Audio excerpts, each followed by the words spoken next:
welcome to Friday night. You made it. You made it through the week, and I'm so glad you're here with me. I've got lots of stories to tell you tonight, and one in particular that will weave you through the Mojave Desert in the coldest, iciest case I've come across yet. But one that I think has an answer, like so simple. I'll talk about that in a second. First, though, remember that story, if you were with me last night, about Rebecca Park, this young woman who was due to give birth in a couple of weeks and she went missing. Found a couple of weeks later, suddenly not pregnant anymore. It made no sense until suddenly the arrests started coming down. And what was particularly disturbing about this was it wasn't just any arrest. It was mom on the right. Yeah, Rebecca's mom. And her husband on the left. And then, you know, to add insult to injury, it was two other members of the family, too, her sister and her fiancé. That would be the sister on the left in the orange and the fiancé looking pretty disheveled there on the right. Who are these people? They're Rebecca's family. How could they be arrested right after she's found murdered, slaughtered, and her baby is cut from her womb? Well, we did some digging, and we found the rap sheets. And, you know, pour a drink, maybe 6, because that's how long it's going to take me to get through those rap sheets. But I'm going through those rap sheets. Also going to talk to that podcaster I spoke with last night, because she's got more audio tape, videotape, conversations. She talked to that mom, the one arrested for first-degree murder and a slew of other horrible crimes, before and after Rebecca's body was found. That's coming. Also, that story about the Mojave Desert. This one is kind of haunting me, and I can't shake it. Because Dan Walker was this young, free spirit who just wanted to explore in the 70s. Look at that face. I mean, what a kid, right? He just did what so many other kids did. He said, I'm going out to check out America. I want to see it in the middle, in the sides, in the top, and the bottom. I want to cross this country, and that he did.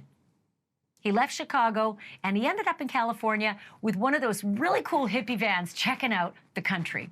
But he didn't get a whole lot further than the Mojave Desert, because that's where a gunman opened fire, murdering him and leaving him there.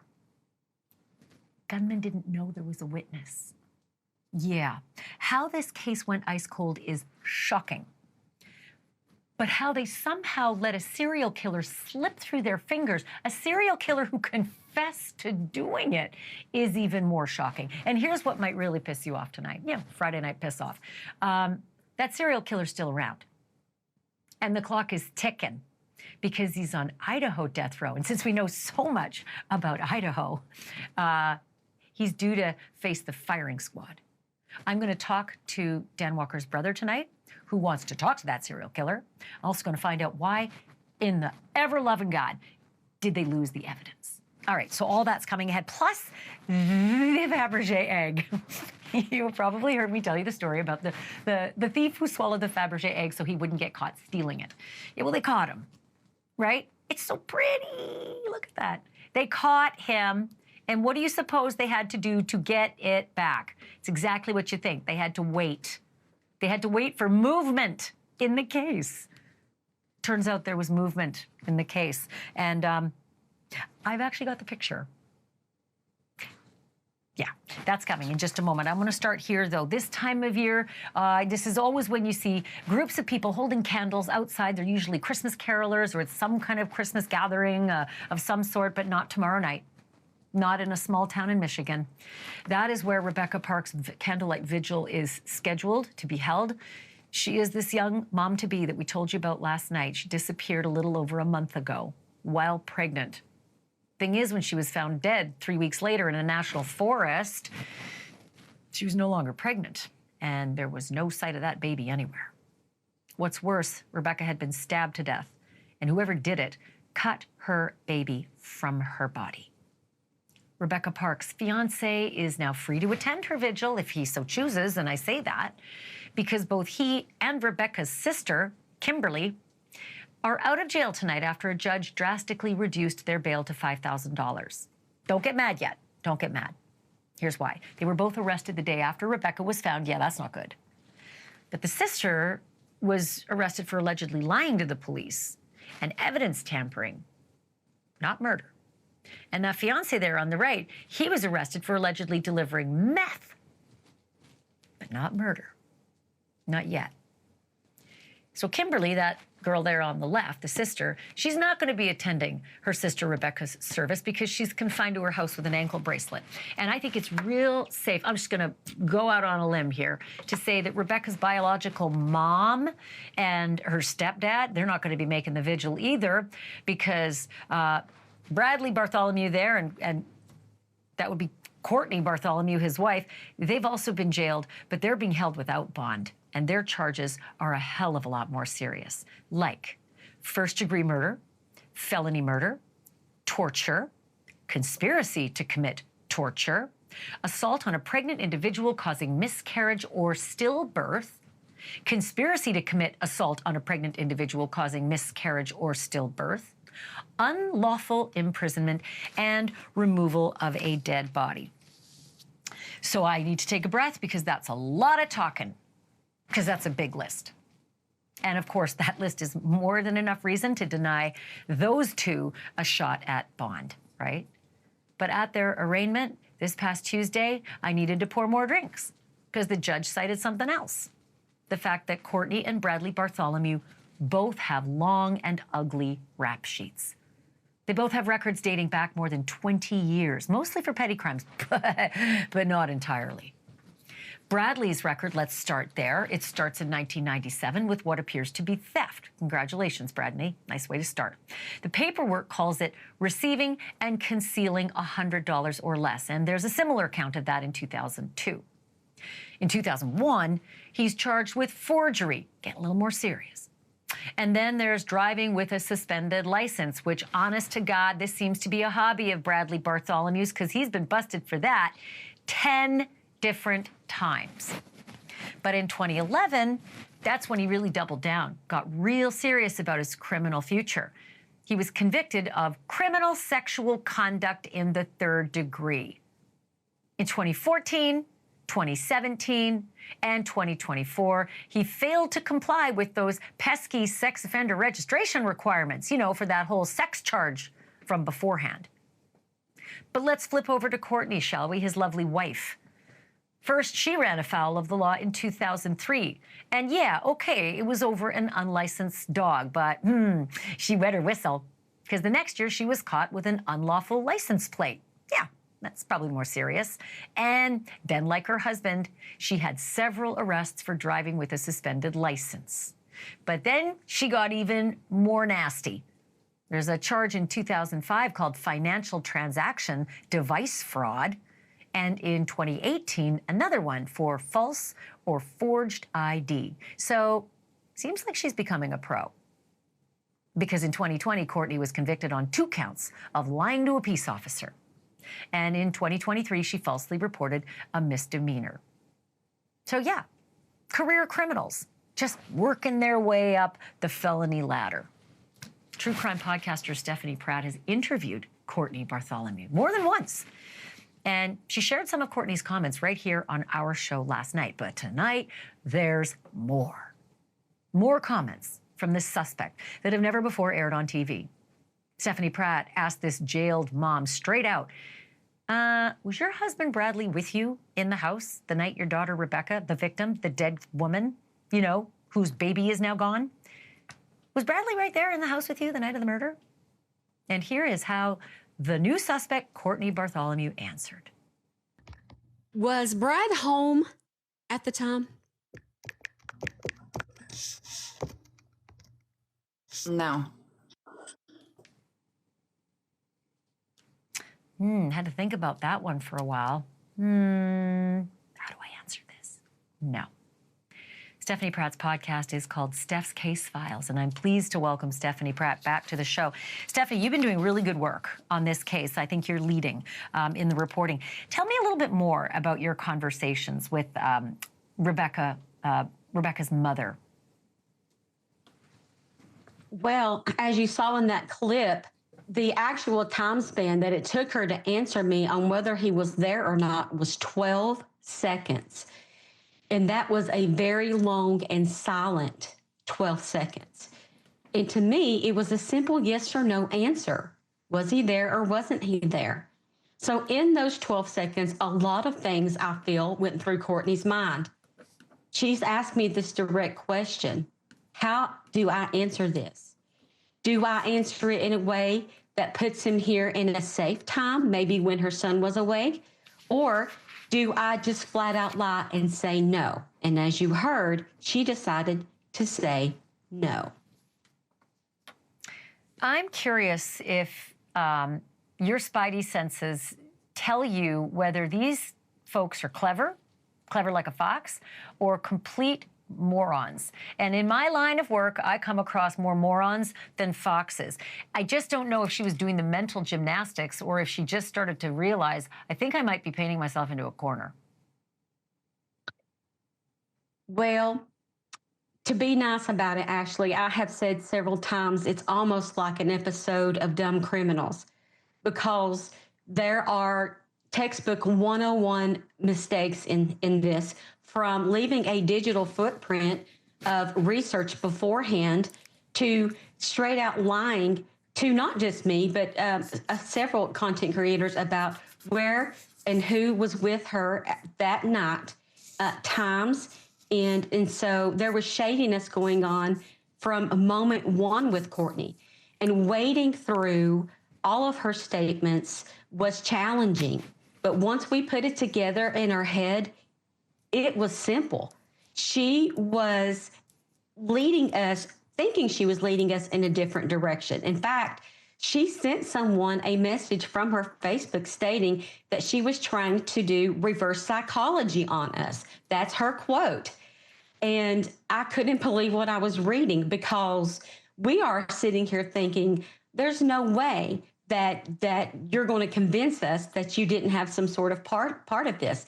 We caught on really early to what she was trying to tell us, and even reading between the lines. Well, Courtney seems to like to play dum-dum jujitsu, and it doesn't work well with someone like you, because you have also gone down the rabbit hole of the back charges, the long litany of rap sheet offenses that this couple has been convicted of. Let's go to Bradley's, because the history of sex offenses are very disturbing, and the number of times that he just disregards all the things you have to do after you serve time. Sex offender registration, serious business. And you were able to get a hold of his 2011 sex crime victim and talk to her. What did she tell you? What kind of enlightenment did you get about the man who's being held for the first-degree murder of his stepdaughter? Well, Ashleigh, this was during the time that Rebecca was still missing. And I'd gotten a message from someone saying, of course, I want to remain anonymous, but I have to talk to you about that. I am the victim from 2011, and I have to tell you what happened to me. And she goes into detail about where this assault took place. We know it's not alleged at this time, because it is a conviction, the very conviction that he's having trouble keeping up with as far as registration is concerned. She said that he took her down that very 2-track, the one straight down from Courtney's house that the phone was found on.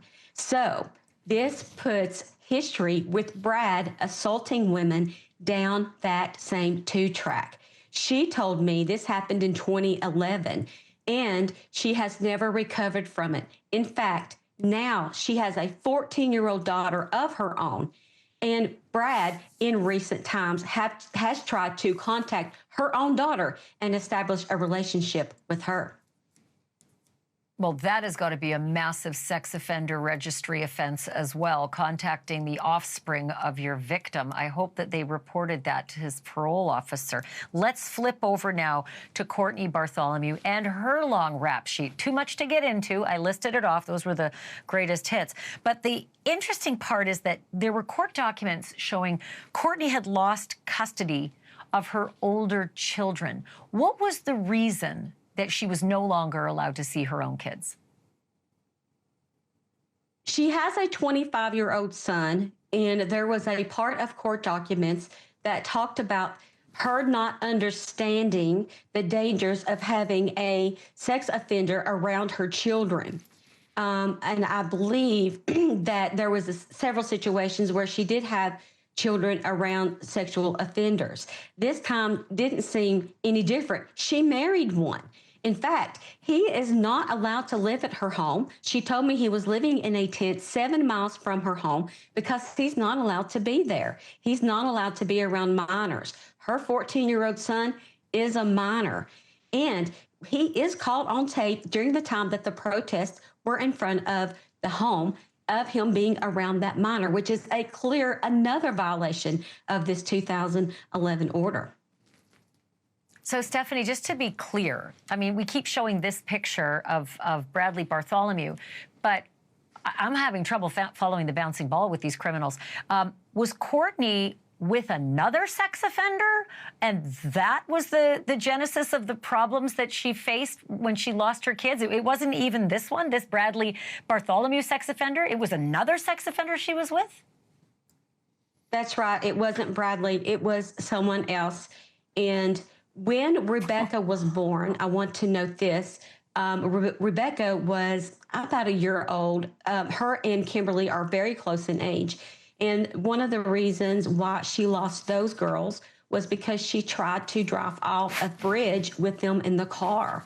But prior to that, there was a court documentation note that they were having trouble explaining to her or having her understand the consequences of having her children around sexual offenders. I can't believe it. Every time you answer a question, you add something more that shocks me. The fact that she tried to drive off a bridge with the daughter she eventually would be accused of murdering and butchering to remove a baby. I feel like, Stephanie, you and I aren't finished talking. I think we're going to be discussing this case a lot more. Thank you so much for doing this on a Friday night. I look forward to our next conversation. Thank you. It's my honor. Stephanie Pratt joining us live again tonight. True crime podcaster, Steph's Case Files. Still to come, murder in the Mojave. A young traveler parks his Volkswagen bus on the side of a desert highway and climbs onto the roof to watch the stars. By sunup, he's dead. And over time, the case goes ice cold. Dan Walker would now be in his 70s had he lived. But 51 years later, his murder is still unsolved. And this despite the fact that a known serial killer confessed to doing it. And the fact that a witness is still alive. It's a mystery that spans the decades and much of the country as well. And it is next. Plus, don't forget to check out Drop Dead Serious. We have deep dives into ice-cold crimes and ones that are heating up. And I always like to say, a little more salty, a little more after dark. Check it out, Drop Dead Serious. QR code's there, or you can just Google. We're back in just a couple.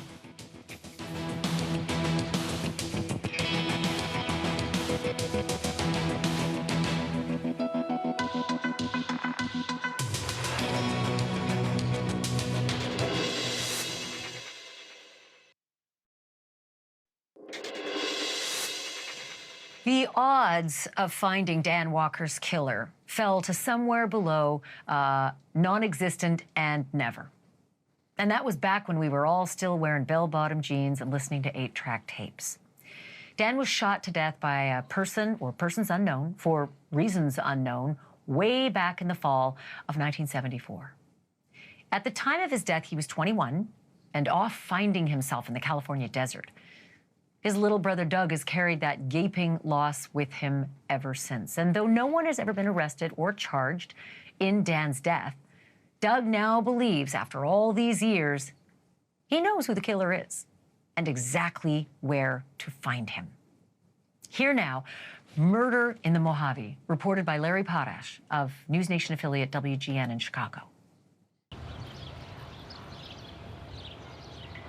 Diamond Lake. 40 miles northwest of Chicago, the Walkers are a middle-class family of 5. The oldest, Dan, loves reading and dreaming of adventure. He was probably the late 60s, early 70s version of a James Dean. Younger brother Doug says one of his last memories of Dan is Dan reading to him. Dan plans to build a boat and sail around the world. But his dream is cut short when Dan is murdered on a desert highway in 1974.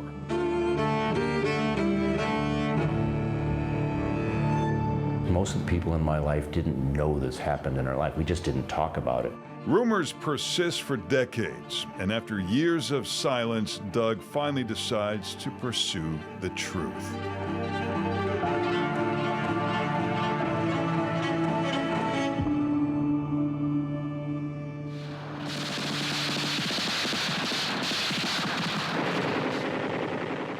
The Vietnam War was very prevalent during that time. It was a turbulent period in American life. Anti-war demonstrators protest U.S. involvement in the Vietnam War. The whole personality of the country is changing during that time. Much to his parents' dismay, Dan Walker drops out of college in 1972 and eventually leaves Illinois for California in the summer of 1974. That fall, he packs his van for a drive. Traveling a desert highway, he picks up an 18-year-old hitchhiker. They grab a bite to eat, and as it gets late, Dan pulls his Volkswagen van over to sleep. October 1st, 1974. The hitchhiker is awakened by a shotgun blast, and the hitchhiker is frozen in the back seat, breaking out in a cold sweat, but he does his best to peek over the bench seat of the vehicle to try to figure out what's going on and who these people are, and he does get a rough description of the people who killed Dan. Out on the highway at 6:30 in the morning on an October morning, covered in blood, trying to flag down somebody to help, and nobody would stop to help. These are the crime scene photos of the van. There isn't much to go on. Nothing. There was no fingerprints. They did pick up some shotgun shells that were part of the evidence. Otherwise, there was no forensic evidence whatsoever.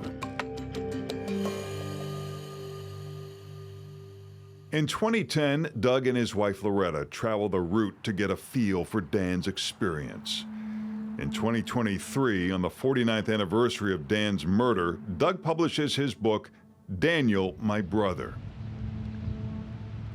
Then he gets a surprising phone call from the San Bernardino County Sheriff's Office.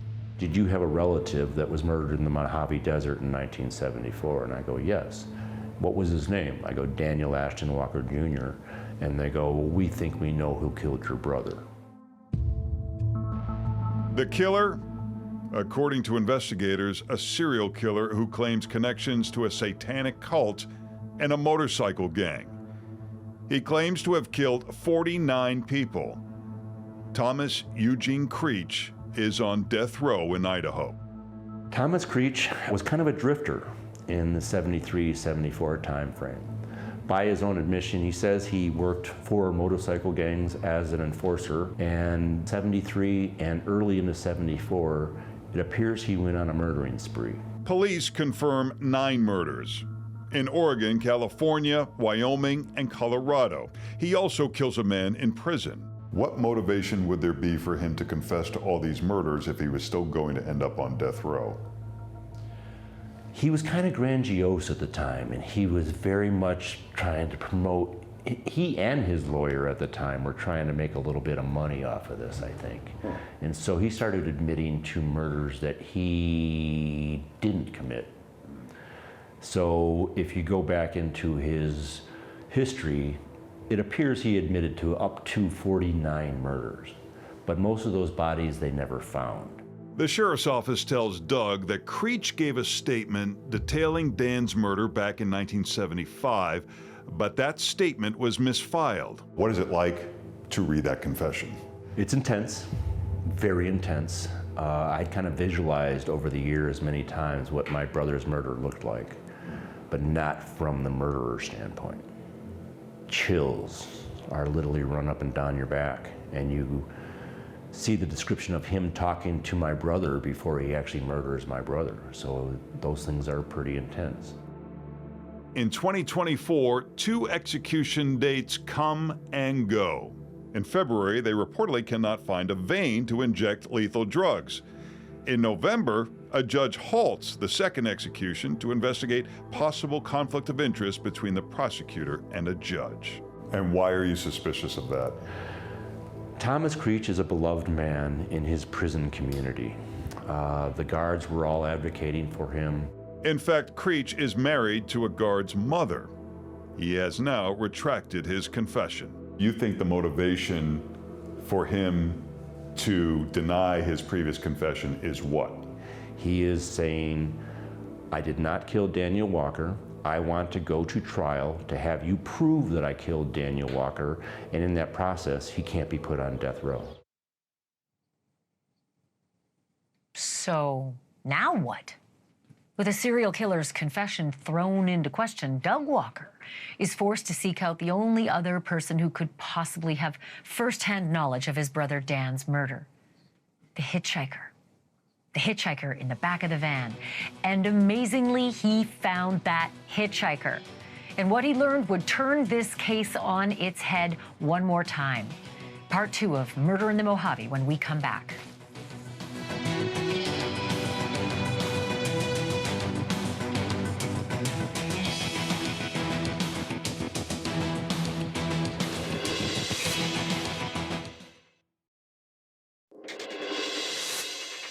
Cases don't get any colder than the murder of Dan Walker from a half-century ago. Dan was a young man from the outskirts of Chicago, out finding himself in the Mojave Desert. But what Dan found was trouble. A ruthless killer, a shotgun, and a painful, wrenching death on October 1st, 1974. And despite the fact that a known killer confessed just a few months later, no one has actually been charged in Dan Walker's murder. Doug Walker, Dan's little brother, has spent years in search of answers, which led him to finding the only other person who was there that night. Here's part 2 of Murder in the Mojave from reporter Larry Potash of WGN Chicago. Growing up on Diamond Lake, people asked questions. Was the motive drugs, robbery, jealousy? And they said, well, who's the hitchhiker? And they started asking me all these questions that I could not answer. What about the hitchhiker? The sheriff's office has his name in the file. And then they asked me, do you want to talk to him? And I said, of course.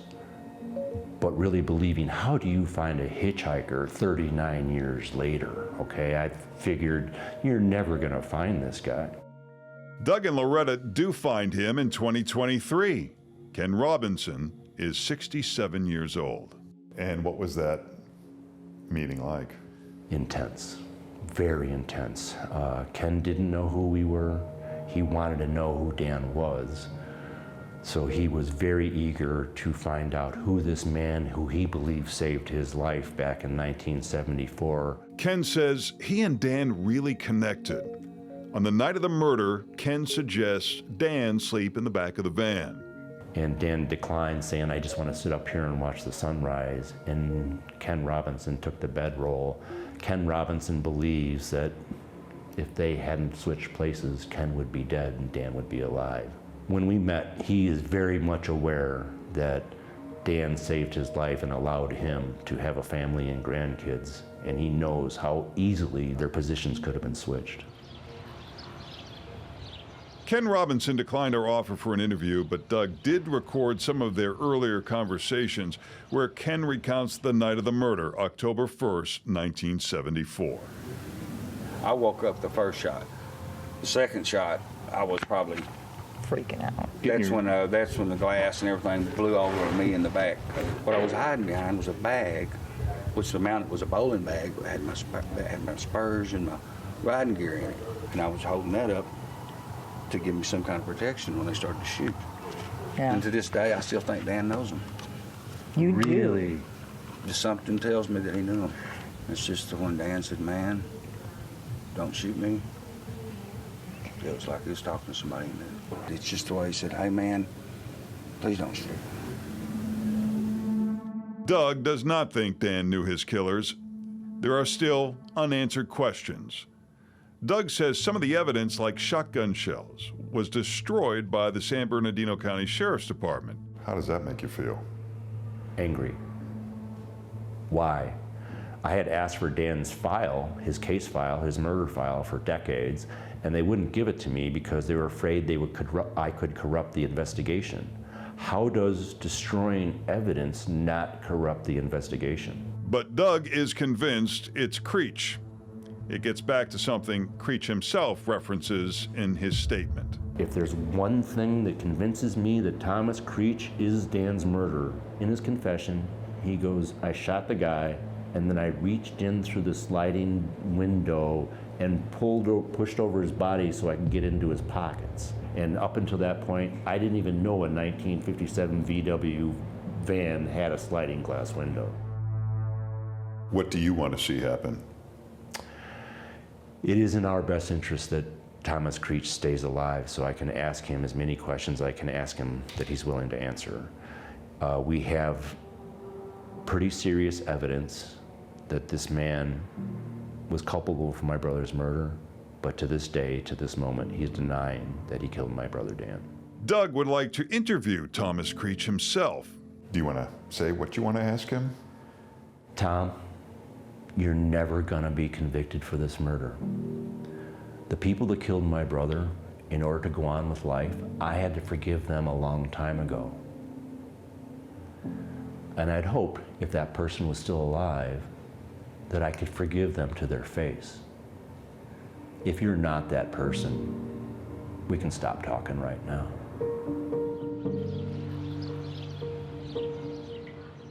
Dan just wanted to help a stranger and watch the sunrise, and maybe someday sail around the world.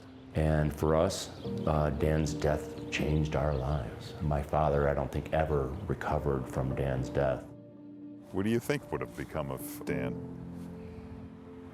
You know, I hate to speculate, but a good-hearted person had good ideas in his life. I think he would have done something for other people. I really believe that, because my sister Debbie was going to the same college. She goes, I was trying to get to student teaching class, and Dan was trying to save the world. The truth is, Dan was a completely normal kid, teenager and young adult. He was above average as a risk taker, trading caution for experiences. Dan's extensive travel may have separated him from the crowd, but he was a regular guy. The only thing about Dan's life that was truly abnormal was how it ended. And our thanks to Larry Potash for that reporting. After a break, Doug Walker is with me live with what might just be a race against time. The prime suspect in his brother's murder may soon be facing a firing squad. Stay with us.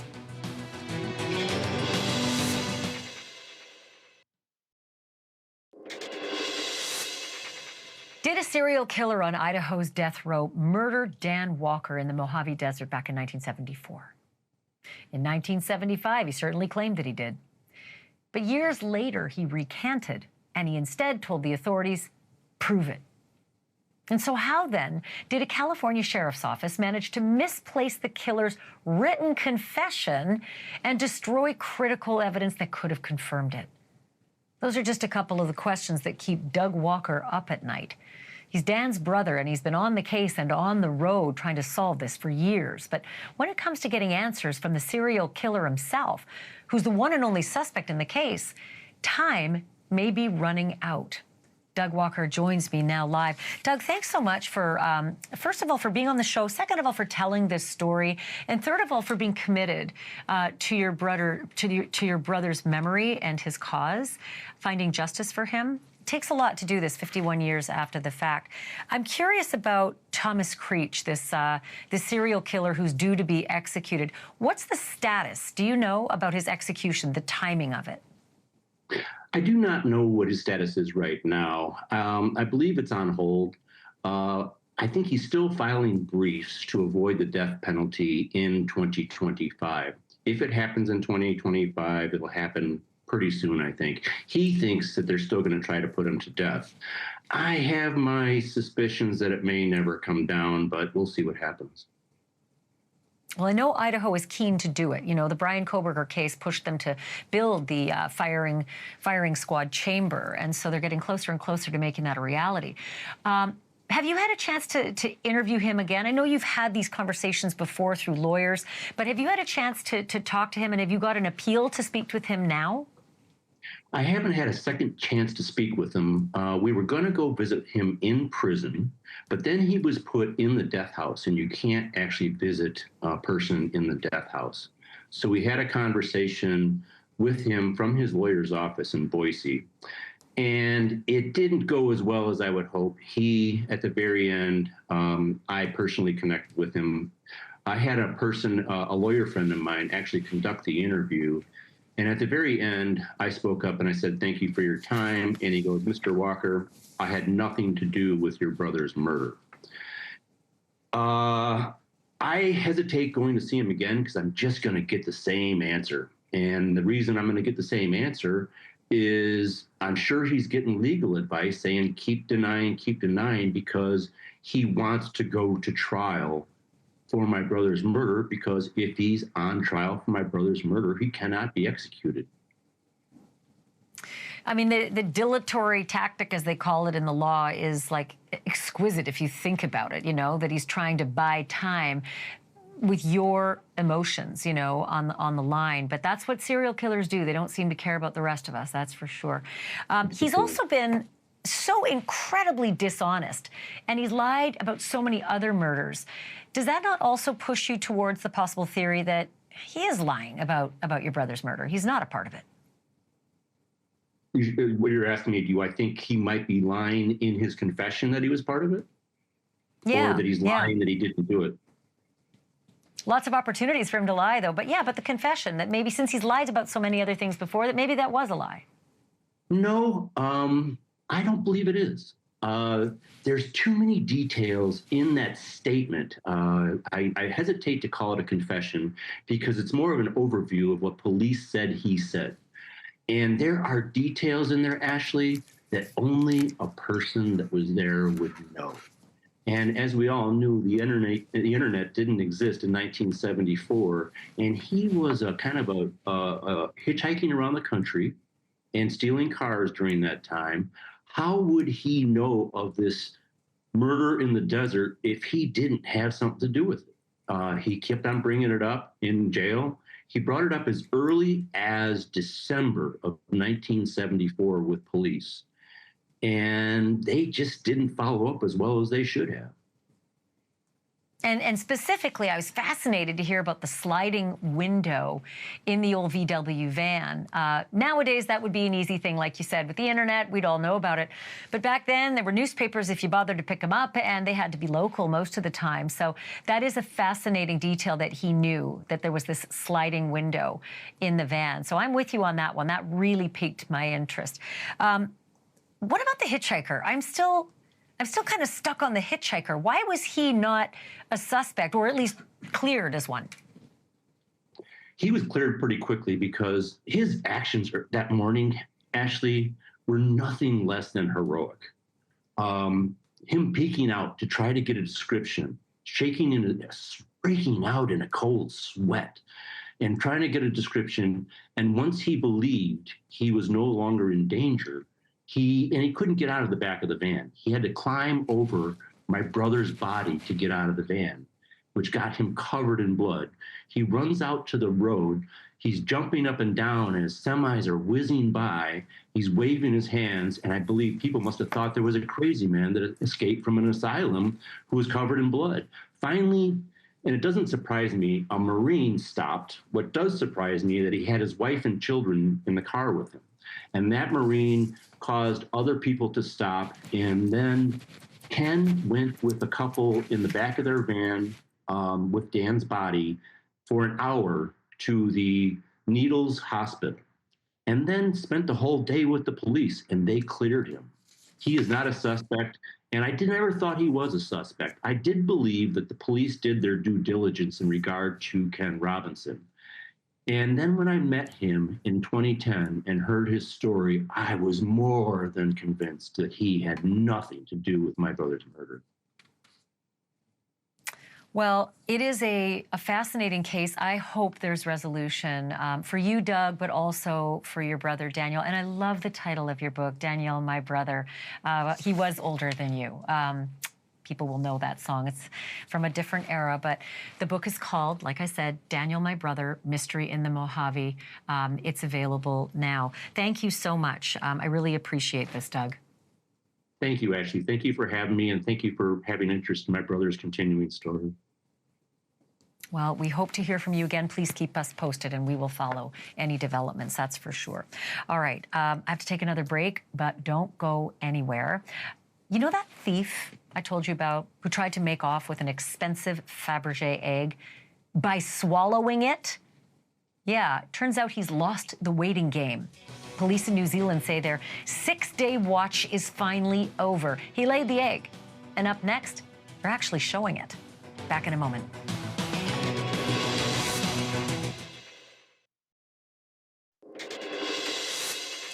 New Zealand police say they've now recovered a $33,000 Fabergé egg stolen during a jewelry heist. Suspect had gulped it down, right, just before being caught, swallowed it, like as if that would be the end of it. But as we all know, that's not how it works. They promptly marched the guy down to the jail and began the waiting game. For 6 days, officers were stationed around the clock, watching for any movement, literally.